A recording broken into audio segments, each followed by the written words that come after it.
This letter was addressed to the Honorable Chief Justice John Roberts, dated March 20th, 2025. Dear Chief Justice Roberts and Associate Justices of the United States Supreme Court, I write to you today with the utmost respect for the office you hold, though I must say with little remaining respect for how many of you are executing the sacred duties entrusted to you. While you may consider yourselves the final arbiters of law, I remind you that you are, in fact, servants of the people bound by the Constitution, not our masters. The Federalist Papers, those timeless essays penned by James Madison, Alexander Hamilton, and John Jay, laid the intellectual foundation of our constitutional system. Madison, in particular, spoke to the necessity of maintaining the separation of powers, ensuring that each branch of government remains distinct and equal, jealous of its own authority, and unwilling to submit to encroachments by the others. The President is the head of the executive branch, just as the Chief Justice oversees the judicial branch. Likewise, the Vice President presides over the Senate, and the Speaker of the House leads the House of Representatives.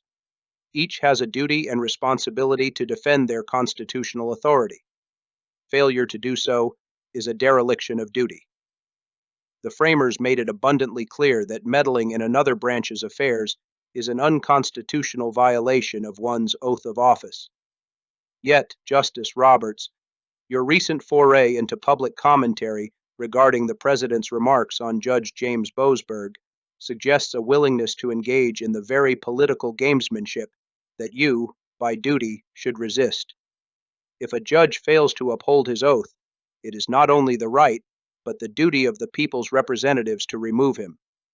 The judiciary should not insulate itself from accountability by wielding public sentiment as a shield while simultaneously disregarding the Constitution as their guide. Let us also be candid about the intellectual deficiencies within the legal profession regarding the Constitution. Law schools do not teach the Constitution.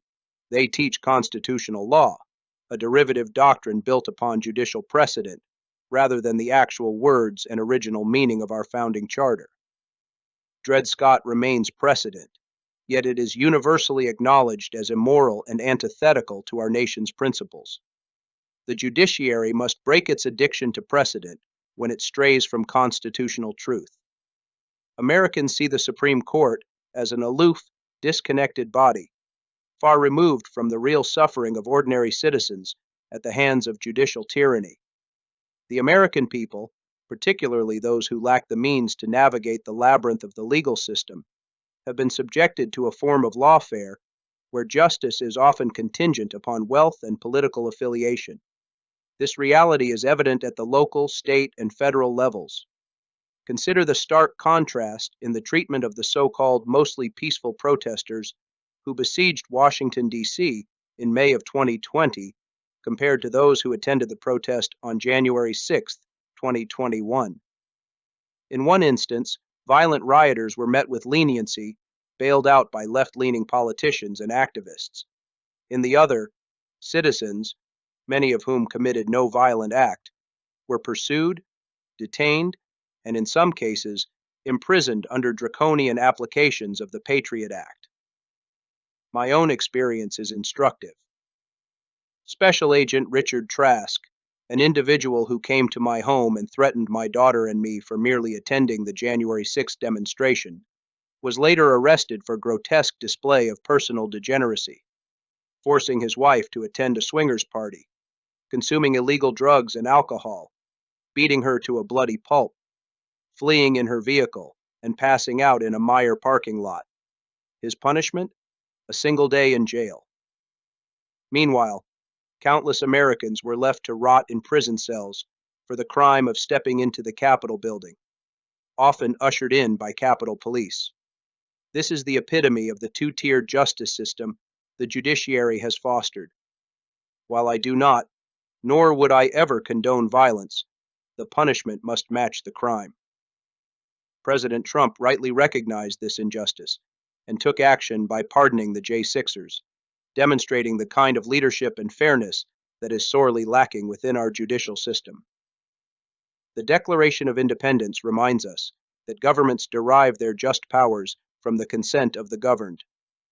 If the judiciary continues down this path, ignoring the cries of the people for equal justice, history teaches us that the governed will withdraw their consent. As Madison stated in Federalist Paper 51, justice is the end of government. It is the end of civil society.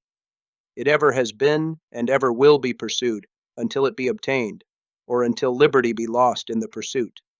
If justice is not rendered equitably, if corruption continues unabated, then America will devolve into anarchy, a direct result of a failed judiciary. Justice William Rehnquist and Justice Antonin Scalia understood that the Constitution is not a contract between the government and the governed. Rather, it is a contract between the people of the several states as sovereign political subdivisions that created three branches of the federal government. As such, it must be interpreted in accordance with contract law, requiring an understanding of the meeting of the minds at the time of its ratification. A judiciary untethered from principle becomes an instrument of tyranny rather than a bulwark against it. Finally, under Article 3 of the Constitution, judges hold their offices during good behavior.